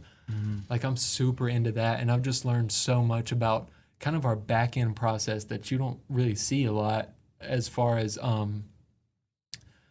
like how we work internally with different areas of VaynerMedia for our clients at VaynerTalent, because we have like people that work in the paid department, the financials, like we're always collaborating with different parts of the company. So man, I've really learned so many aspects of so many different things, but like to give you a concrete answer, one of the things that I've learned the most from being here is actually how to communicate better. Interesting. Which is not the first thing that came to my head, but in my opinion, that's my best answer because it's the truest one. I was going to tell you something technical, but really I think it's communicating better. Like I would argue that if you show this whole episode to somebody that knew me 5 years ago, even if it was just the audio, they would be like, that's not Brandon. And I don't even think that I'm a great communicator now, but I know myself compared to what I was, I'm definitely better. And like I asked for a lot of feedback about communication here, so I think that's definitely like one of the things that I've gotten the best at, not just learning how to communicate better and express myself more clearly, which you do really well, by the way. Thank you. But learning to over communicate up front in like a lot of business and personal relationships like that I have, because it's so important to like set your intentions up front, like, and be just real and honest that like, even if you're like, I'm at work and being professional and like, I think I'm aggravating somebody because I'm like over communicating, it's better to do that than to have like a miscommunication and like things go wrong, you know? So I've learned how to be a better communicator and how to over communicate for sure. It's like one of the best things I've gotten from being here. Yeah, that's interesting. That's really cool. Are you also able to tell us that technical thing that first jumped to your mind that you almost said? Oh, yes. It's editing, but just because that is really something that I've only been doing for maybe a couple years. I only got my first personal camera maybe like 2 years ago, like DSLR camera. I've always just kind of like used my phone when I was doing stuff, but like just the technical aspect and really being more creative when it comes to editing and learning that, because I didn't go to school for this. Like I am self-taught on YouTube, so learning from people like Caleb and Babin and guys that have really been doing this for years and at like just producing way more than I have in the past like year or so over the course of their like careers. But learning the technicalities of like editing and also like shooting as well, because like like I said, I've only been doing it for a couple of years, so I had a lot of ground to cover, to be honest. So just the whole technical side of like working with Adobe Premiere Pro, like which is what we use here. The first day that I ever used Adobe Premiere Pro was my first day here. Wow. Okay. Yeah, I had Final Cut, which is another software for like maybe a couple months before, but I had always used like iMovie, man. And so like to give you to gauge like where I'm at, like I was coming in pretty green when it comes to like technical skills. Mm-hmm. So just the skill of like telling a story, like learning how to tell a story, and just like how to use the programs themselves and the cameras themselves, honestly, because it's a few things that I haven't used before. So with that in mind, in your interview process, what are they asking? Because if you were, for lack of a better word, lacking the talent, the technical skills, what was the interview process like? And do you know what they were looking for when they were interviewing you? Yep. And Gary specifically said it in the daily V that he put me in when I came in his office. What they were looking for, and what we still look for now, especially in video creators, is not somebody that's like a 10 out of 10, but somebody that has the tendencies, the work ethic, the attitude of someone that, to be honest, just like kind of knows it, and then can come in here, see the people that really know it, and then get up to speed. Like, so come in at a 5 or 6 and then eventually get to an 8 or a 9. Mm-hmm. So they were looking for the tendencies that I had, something that I could do a little bit, that they could just build on top of. So I think they saw that I had the tendency a little bit. I had a couple videos that I showed them that I made for them, and just some of my personal stuff. And they knew that I was a practitioner of what we do here, which is basically like everything digital media. They knew that like I was into it. I like to some degree must have known what I was talking about. Yeah. And the fact that I think that they saw that I was just a nice person. And I mean, not to brag on myself, but I mean, that's what they've told me. Mm-hmm. So, I mean, the fact that you're like a good person goes farther than anything else here. So I think a combination of those things. Mm-hmm. And speaking of being a good person, is Gary as he appears off camera? He is. Mm-hmm. And I want to give some good answers here, man. I would honestly love to tell you that I've seen him like flip out, just because I think it would be good content, because everybody does, right? Mm. But no, dude, he's always on, man. And I would love for you to meet him, because I think it's so interesting, the fact that when you watch him on YouTube, but then when you see him in person, it's very different. Oh, interesting. Which is, I don't think where you were going. Like, is he the same on? Like, it's different from the person that's watching him's perspective, because when you're in person, like you can feel like his presence and just the energy that he has, and it really rubs off on you. Like, if he was in here right now while we were doing this like if he was like just with you while you're doing like regular activities, like you do them like times 10. Like, it's just weird like that. But no, but as far as like character and like how he acts, how he treats people, yeah. And it's actually a really important question to ask, I think, because there's actually a lot of people, I think you could argue, out there that aren't like that. And admittedly, when I started, and Gary said this too, when he was starting his like Wine Library TV show, he was kind of like started the first episode, and you may know the story, he was gonna say like, he was gonna kind of like make up that the wine was great, even though he really hated it because he wanted it to be cool. But then he realized like, oh shoot, this isn't true. So what if I slip up later and say the truth, and somebody's like, oh, I caught you. So there's that whole aspect, and I think a lot of people are doing that. And admittedly, when I started, like I was trying to talk about things and seem like I was I was an expert in things that maybe I didn't have a lot of experience in. But I think it's really important to talk about things that you've had personal experience with. But he definitely doesn't talk about anything that he hasn't, like I said, experienced. And whether you're watching him on YouTube or if you follow him around every day, like I've had the chance to, and people like D-Rock and Caleb, Yeah, man. Dude, it's actually kind of weird. He's always like that. Like, he's always like, like all the time. So yeah. Was there ever a time, like, especially when you first started, where he did something and you were like, I can't believe like a guy that like of his stature just did something like that? I want to give you something good.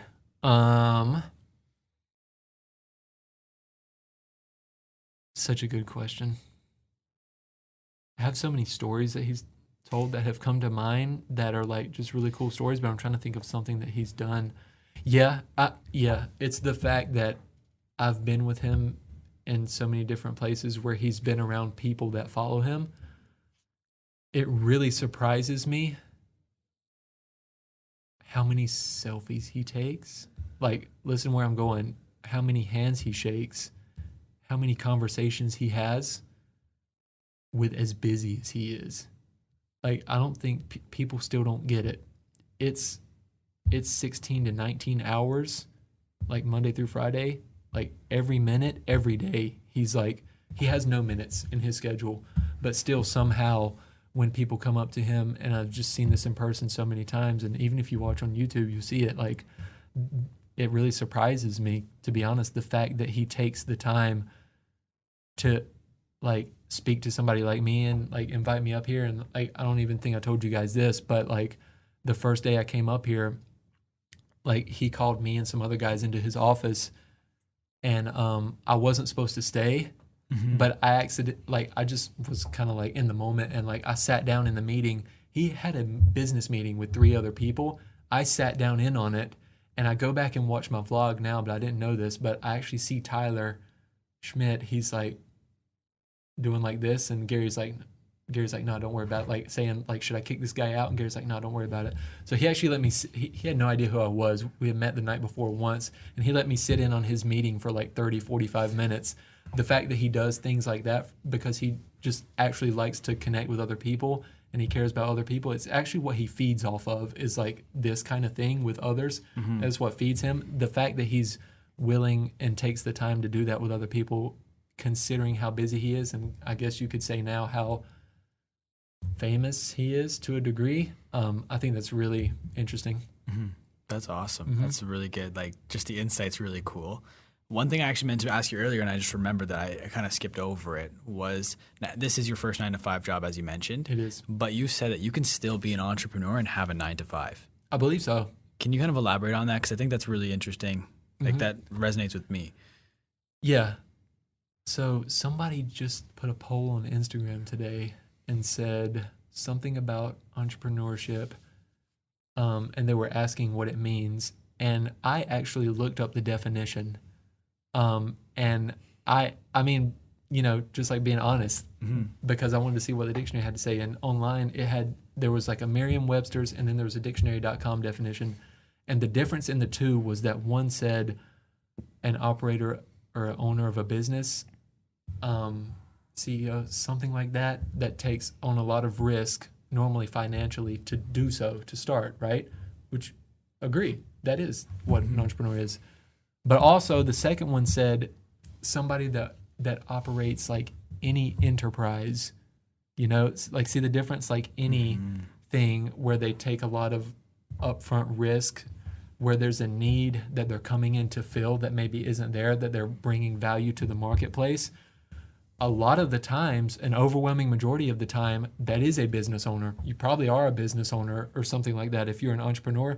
But I don't necessarily think that you have to own a wildly successful business that does thousands, hundreds, millions of dollars a year to be considered an entrepreneur, in my opinion.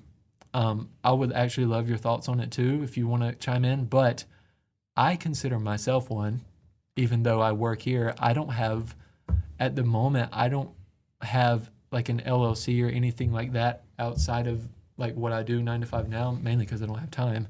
But like, I think you can still be an entrepreneur and have tendencies for sure of an entrepreneur while working for someone else, and while even not technically, even if you don't work for someone else and you're starting it, not having any experience before, but the process of you doing it, I would still consider I guess you could argue that, but I would consider somebody that takes on a lot of risk to do something like that they care about. I would consider that an entrepreneur personally.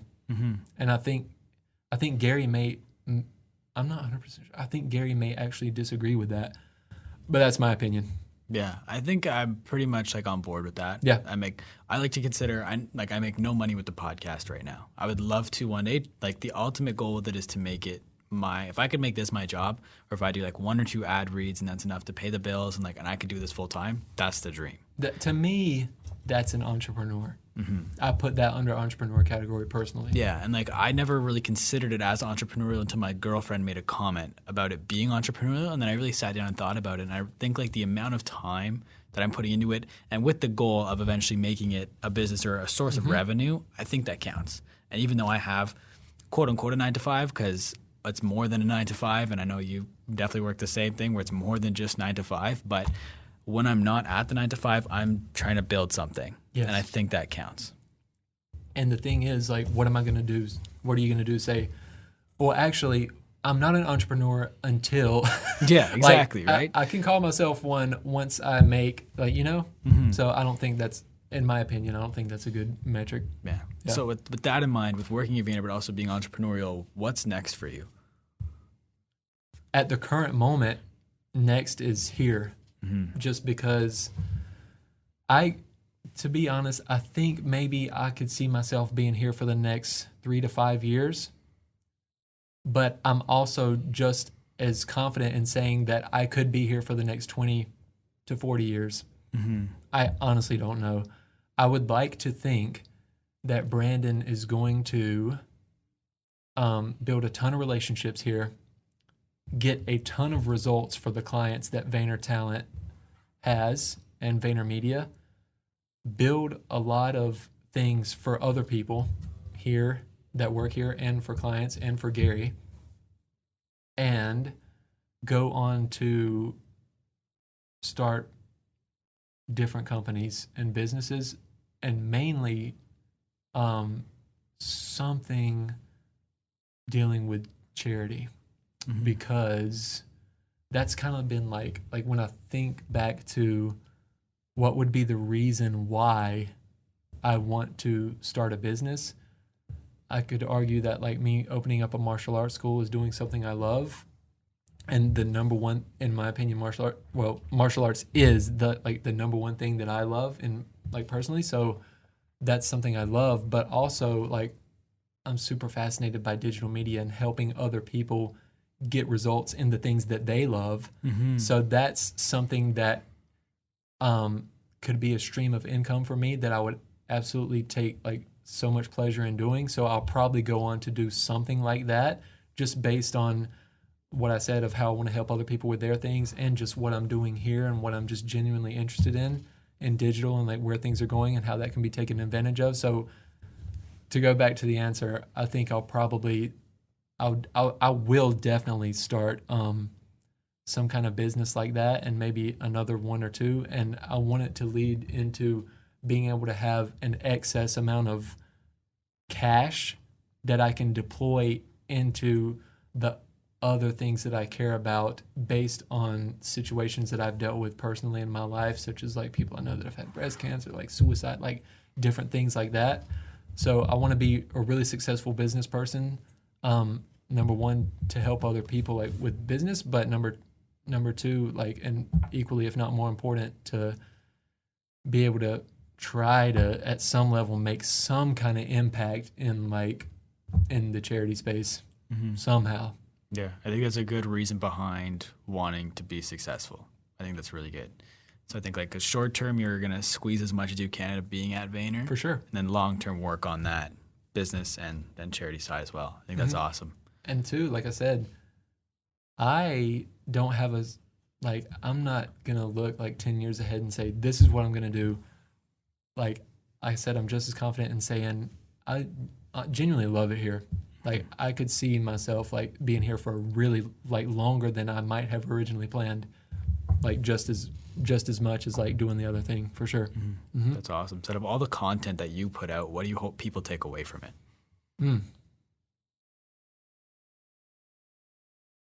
inspiration to do what they care about doing without worrying about anybody else. And that's it. Mm-hmm. Yeah, I think that's it. I hadn't really thought about it, which is why it came out kind of weird and choppy.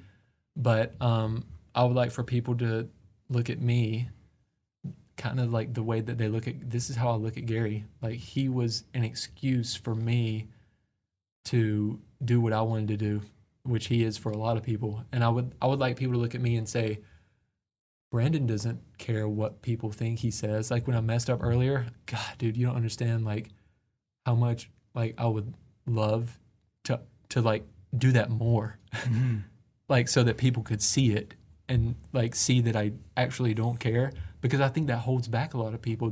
I think that holds back people from starting, like the fear of messing up, not in like even doing a podcast, but in a lot of different things. You could apply that to anything. So I think just like tuning, like using me as an example of somebody that doesn't really care about what other people think and let that affect their decisions, to then just do whatever it is that you feel is right for you, I think. Mm-hmm. I think that's awesome. Now, before we wrap up, I know we've been going for a while, but I usually end every episode with a quick Q&A of like random questions that don't fit in the regular interview. Love that. Is that cool with you? Yes. Perfect. So first question is, what's a show that you're binging right now? I'm trying to do Black Mirror on Netflix. It's a little weird though. Yeah. But I've heard so much talk about that, and I've watched the first 2 seasons of Game of Thrones. And so I really want to catch back up on that because I hear it's like the best thing ever. So those two right now. Mm-hmm. What's your favorite app that's not Facebook, Instagram, or Twitter? Yeah.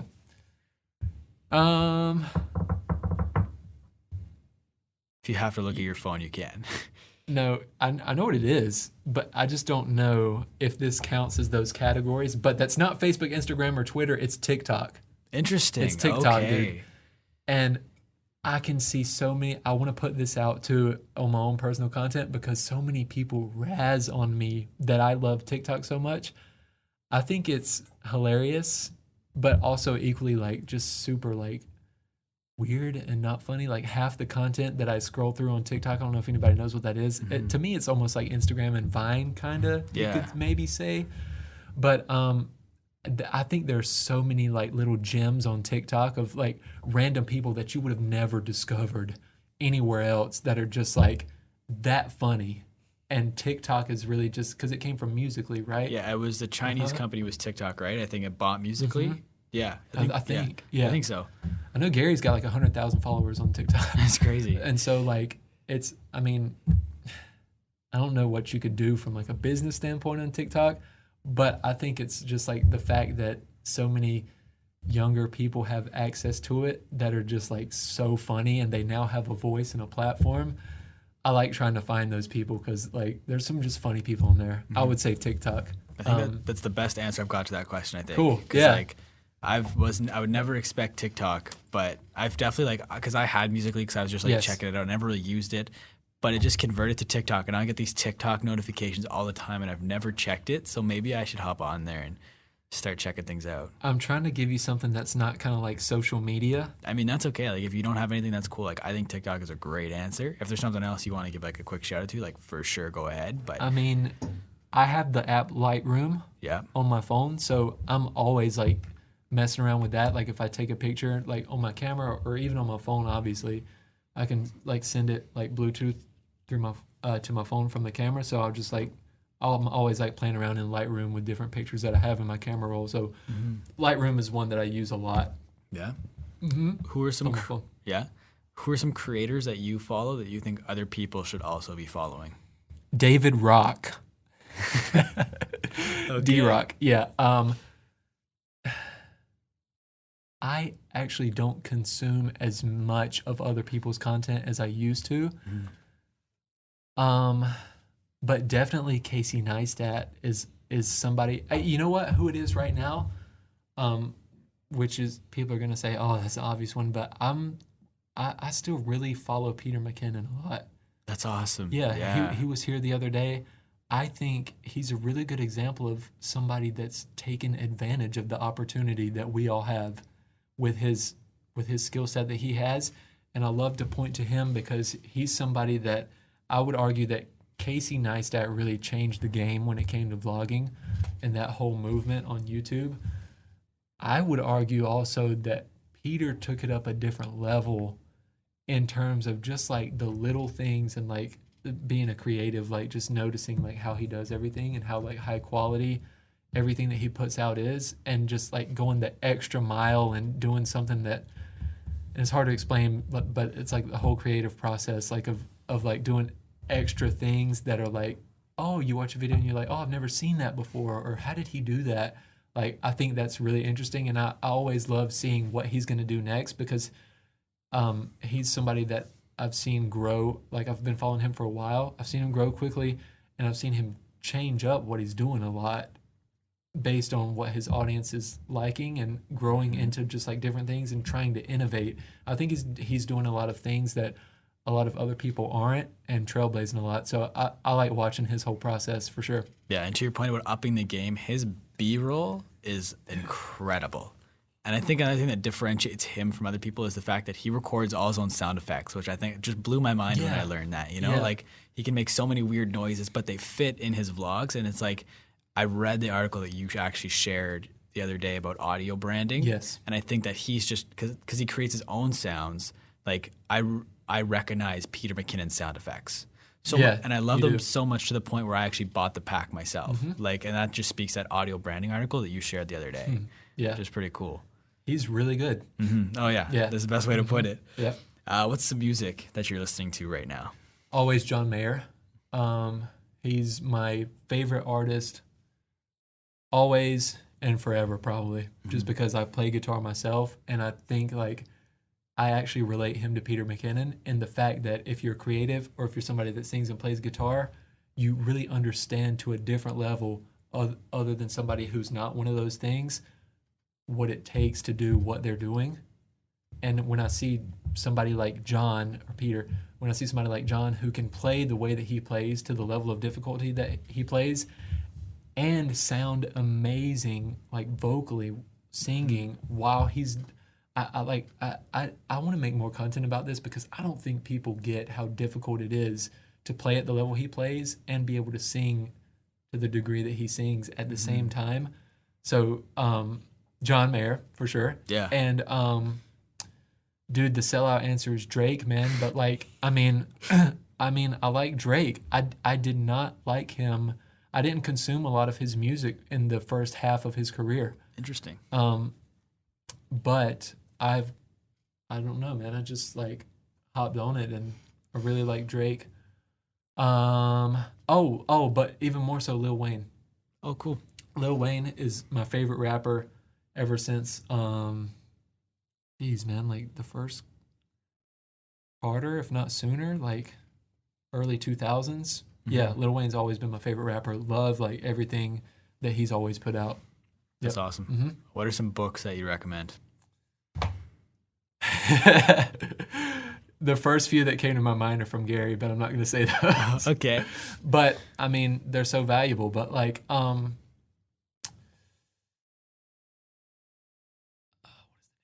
is the name of it?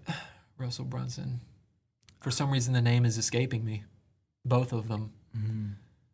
I can't think of them either. It's one of the best ones, man. What's another one in the meantime? .com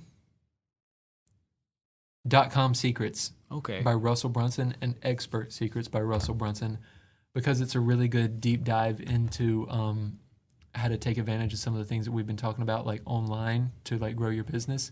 Just a lot of tactical and practical things in there.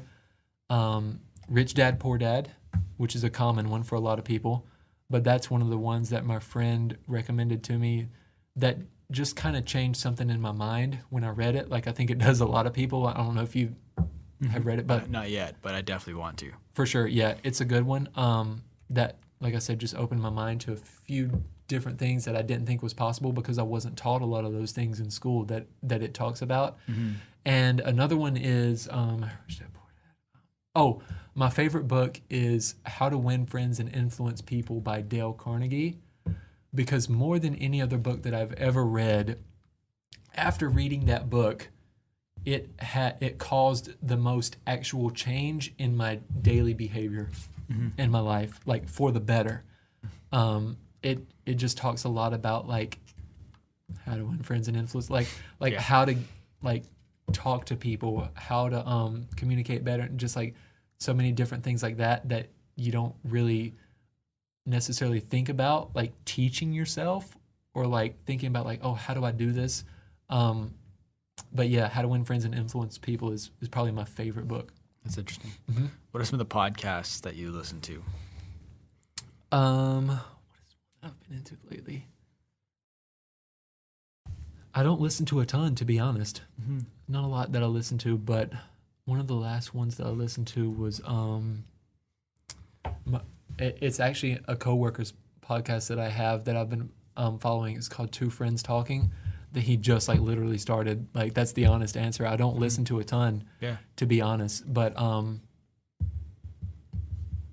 listening to a lot of Gary's podcasts, dude. Just like, I mean, it's a lot of what I do here, and I always like gain like something new every time. That's just what I'm listening to be honest. Yeah, no, that's very fair. Do you have any consistent morning and night routines?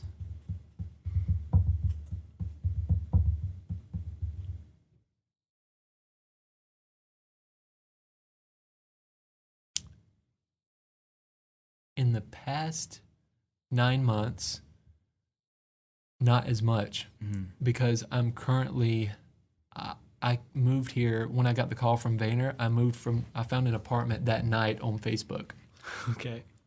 And put a deposit down on it without ever coming up here and looking at it.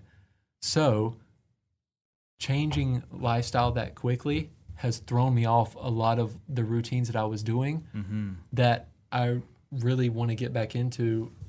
Which I still do, just not to the degree that I was doing them, which is why I hesitated to answer, because I don't want to like make up something. But something that I still do often, just not as often as I was I meditate. Okay. Which is something that I just got from martial arts. It's something that I was forced to do in the beginning, but really kind of like got into.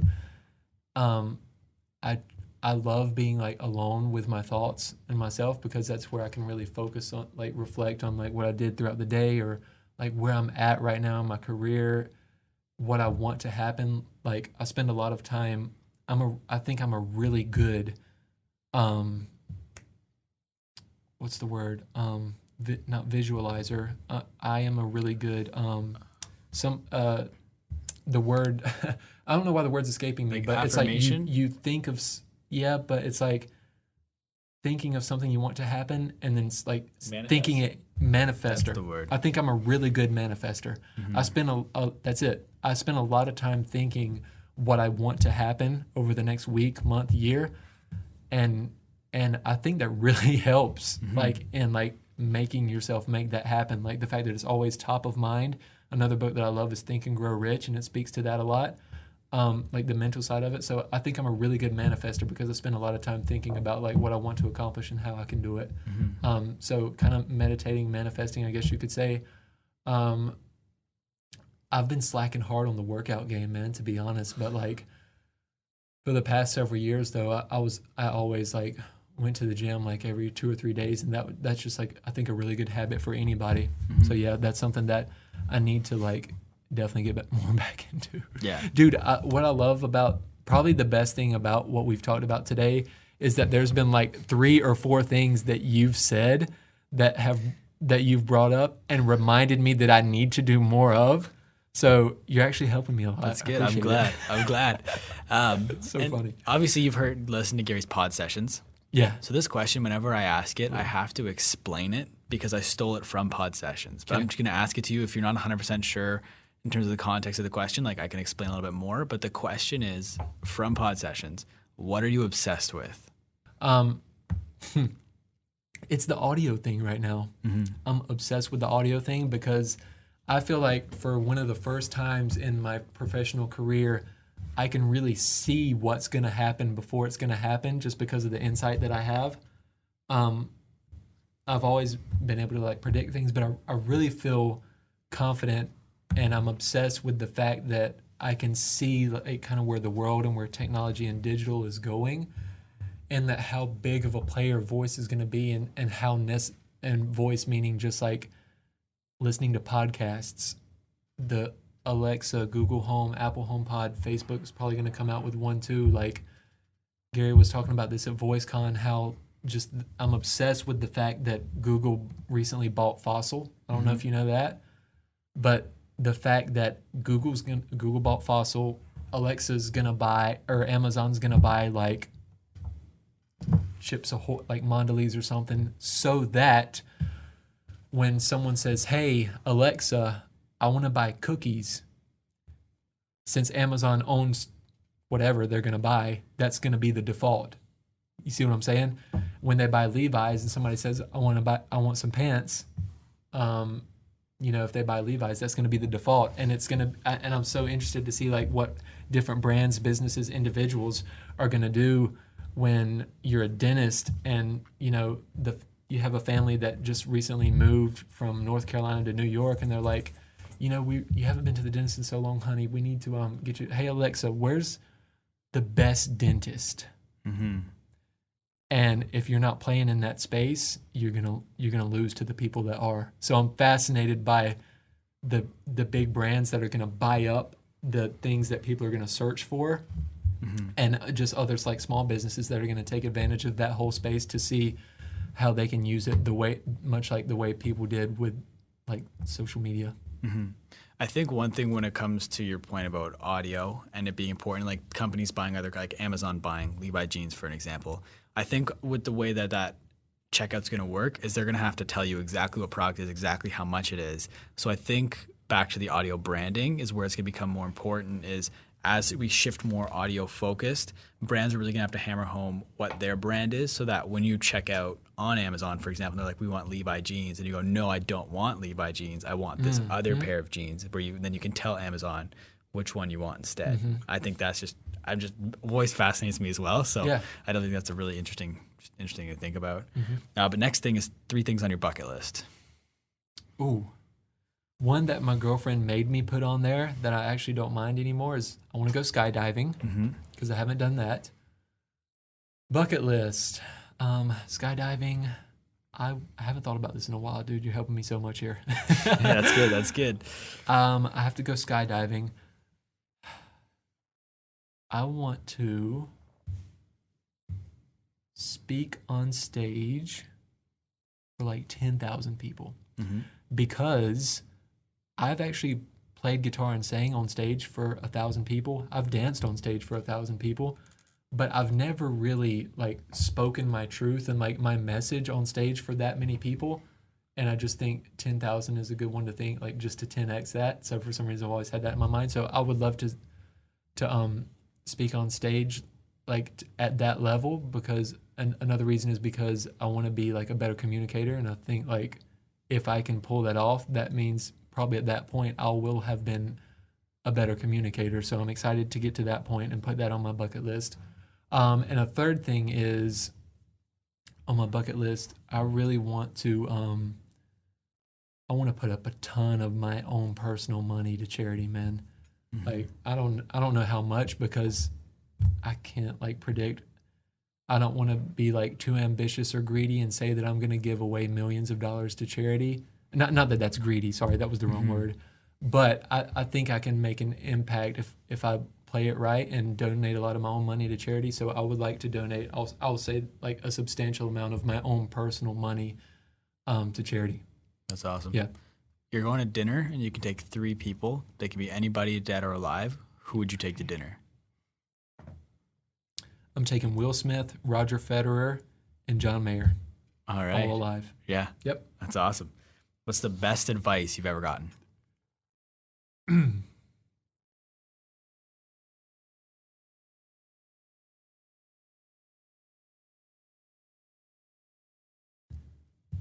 I think that's dependent upon where I'm at in my life. But as of today, it is to not be so serious, because I like to think that I work hard, and I kind of fall into the trap of priding myself on working a lot which I think a lot of people do. And one of the regrets that I've heard a lot of successful people in their lives say that they wish they would have went back and done is travel more, have more fun, like actually like take the time to like chill and like go out with your friends and things like that.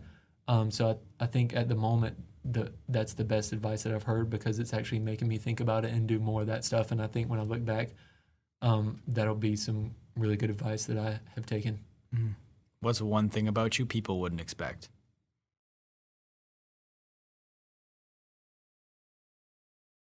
Maybe from listening or watching this is that I'm mostly introverted.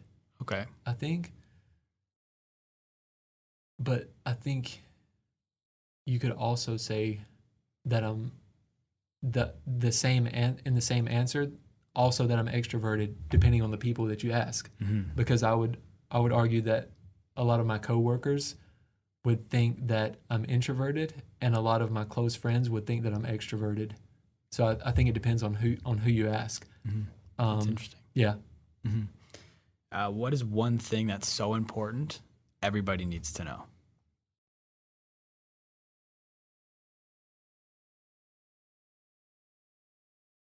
That life is short.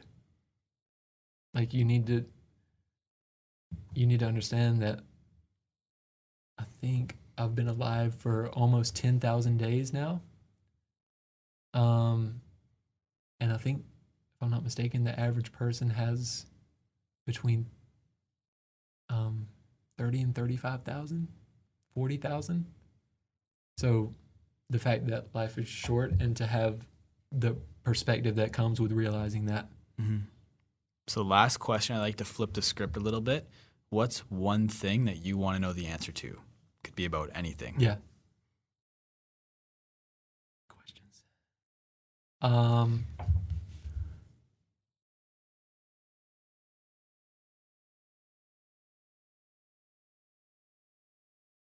I really want to know what goes on inside of Elon Musk's head. Okay. Like, I would love to know. I wish I could get a video projection of his thoughts, like throughout the whole day, and see like what's going on in there, because I'm just like interested in him as a person. Yeah, that's awesome. Well, I want to thank you for coming on the podcast, man. Awesome questions. This has been so much fun. It has. I just want to give you the floor, plug everything you got. Where can the people find you? Hot One style. Yeah. _ Brandon Hatcher on Instagram, because that's where I'm the most active, and that's where you can then branch off and maybe find me linked on LinkedIn or YouTube or different places like that. So probably _ Brandon Hatcher would be the best place. Awesome. I just want to thank you once again for coming on the podcast. Thank you. And I want to thank everybody for listening to this episode, whether you've listened the entire way through or you've only listened to bits and pieces. I really appreciate you taking the time to check this out. If you could do me a big favor, guys, please go and follow Brandon on Instagram. Again, that's at _ Brandon Hatcher, correct? Yes. Awesome. And I'll make sure it's all linked in the show notes down below. And if you'd like to follow me, you can find me at the Jacob Kelly on both Twitter and Instagram. And if you'd like to follow the podcast on Instagram, it's at MySocialPod. Thank you once again for listening, everybody. We'll talk soon. Dude. Boom. That was amazing. That was awesome.